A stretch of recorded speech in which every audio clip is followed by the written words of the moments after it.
लौकी के बेल्ही भवानीपुर पंचायत में हुई लोहिया स्वच्छता अभियान का शुभारंभ। कई पदाधिकारी एवं जनप्रतिनिधि लोग हुए शामिल। आप देख रहे हैं मिथिला हलचल न्यूज के साथ साथ मधुबनी प्रेस और मैं हूं सुरेंद्र कुमार। खबरें विस्तार से।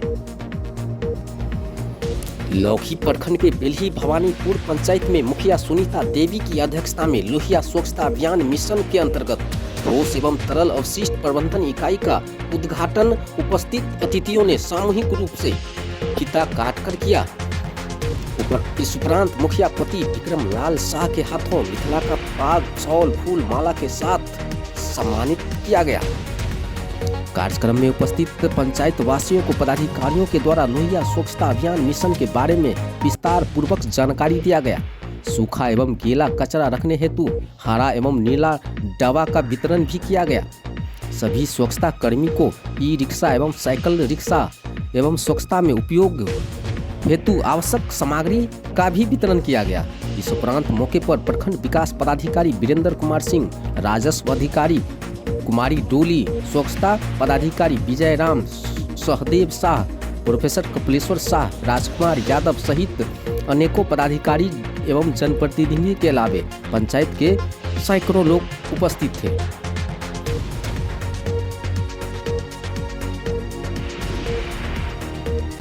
गांधी जी ने कहा है स्वच्छता ही सेवा है। स्वच्छता कोई काम नहीं है। स्वच्छता पैसे कमाने का कोई जरिया नहीं है। स्वच्छता एक आदत है और जिससे हम स्वास्थ्य और स्वस्थ जीवन दोनों जी सकते हैं। स्वच्छता से हमारे जीवन का जो स्थिति है, आर्थिक स्थिति या फिर हमारे जीवन का जो स्थिति, उसमें समृद्धि होती है और इसमें महत्वपूर्ण योगदान रहेगा हमारी देवी भवानी की जो महिलाएं हैं उनका। जैसा कि वीडियो साहब ने बताया कि हम आप लोगों को दो कचरा रखने के लिए डब्बे दिए जाएंगे, एक हरा और एक लाल। तो मैं यहाँ पे उपस्थित महिलाओं से आग्रह करती हूँ कि आप हरे डब्बे में गीला कचरा रखें और लाल डब्बे में सूखा कचरा रखें। फिर हमारे स्वच्छता कर्मी आपके पास आएंगे और कचरा वहाँ से ले जाएंगे। साथ ही इसमें अभी मैंने सुना है कि ट्रेनिंग की बात हो रही थी। मैं आग्रह करती हूँ सभी से कि आप लोग अपने स्तर से प्रतिदिन दर से 1 रुपया तो दे सकते हैं। तो सभी लोग इसमें सहयोग करें। यह जो स्वच्छता अभियान है यह जन सहयोग से पूरा हो सकता है। हमारी आपकी इच्छा और जन सहयोग जब तक नहीं होगी तब तक यह कार्यक्रम सफल नहीं होगा। मैं आए हुए तमाम बुद्धिजीवी लोगों से, खास करके वार्ड सदस्य लोगों से आग्रह करूंगा कि इस अभियान में जो 1 साल के बाद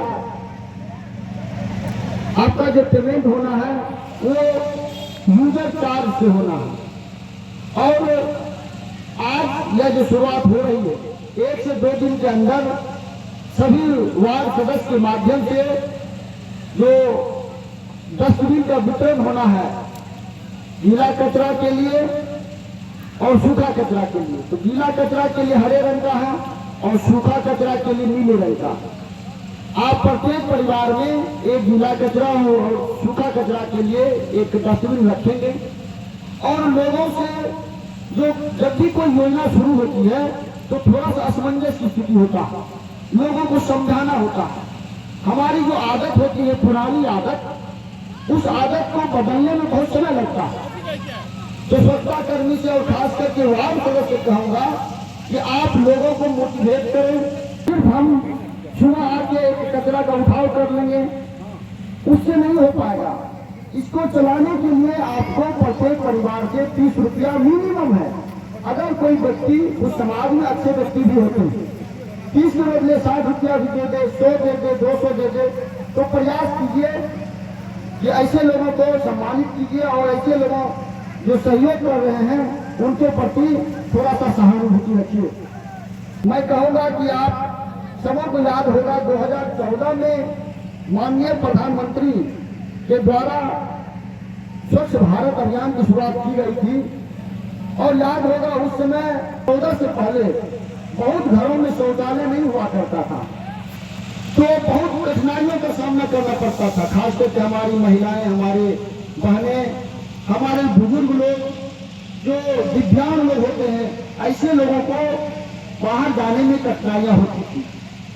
सरकार ने अभियान चलाया और बिहार सरकार ने भी इसमें आगे बढ़कर के इसमें काम किया और 2019 में लगभग 5 साल के बाद ओडीएफ घोषित हुआ। ओडीएफ का मतलब था कि सबों के घर में शौचालय बन गए और उसका उपयोग कर रहे हैं। लेकिन यह एक अनवरत योजना है। यह योजना 1-2 दिन का नहीं है, यह योजना अनवरत चलेगा। ये अभियान है और अभियान का मतलब समझ लेना है कि जब तक हम उसके पैरामीटर को अचीव नहीं कर लेते हैं तब तक यह योजना चलती रहेगी। महिलाएं लोग बैठी हैं, कितना गर्व महसूस करती होंगी, उनके घर में शौचालय है। जब खेत में जाती थी, सुबह का इंतजार करती थी, जब नई नवेली दुल्हन आती थी, याद कीजिए पुराने लोग यहाँ बैठे हैं, बड़ी मुश्किल से सवेरे का इंतजार करती थी कि 3 बजेगा 4 बजेगा तो मैं खेत में जाऊंगा। और उस दरमियान भी कुछ अनहोनी हो जाती थी और सुबह में देखते थे पेपर में कि फलाना के बच्ची के साथ इस तरह का दुष्कर्म हो गया। तो इन सब चीजों से भी बचना था। तो बहुत बड़ा विजन है सरकार का, इसके कारण भी यह योजना चलाई गई। दूसरी बात आपको पता होना चाहिए कि 80% जो बीमारियां हैं वो डायरेक्ट या इनडायरेक्ट रूप से स्वच्छ नहीं रहने के कारण होता। एक सर्वे ऐसा बताता। और याद होगा कोरोना जब आई थी, कोरोना के टाइम में क्या एडवाइस मिलता था कि हम लोग हाथ की सफाई करते रहे, आस पड़ोस की सफाई करें, सफाई को बहुत ध्यान दिया जाता था। तो याद करें अगर हम लोग पहले से स्वच्छ होते, हमारा वातावरण स्वच्छ होता तो हो सकता था कि कोरोना का प्रभाव ज्यादा नहीं होता। तो स्वच्छता बहुत जरूरी है। आप सभी ध्यान रखिए कि हमारा पर्यावरण स्वच्छ होगा, हमारा आस पड़ोस स्वच्छ होगा, तभी हम स्वच्छ बिहार और स्वच्छ भारत और स्वच्छ पंचायत की कल्पना कर सकते हैं।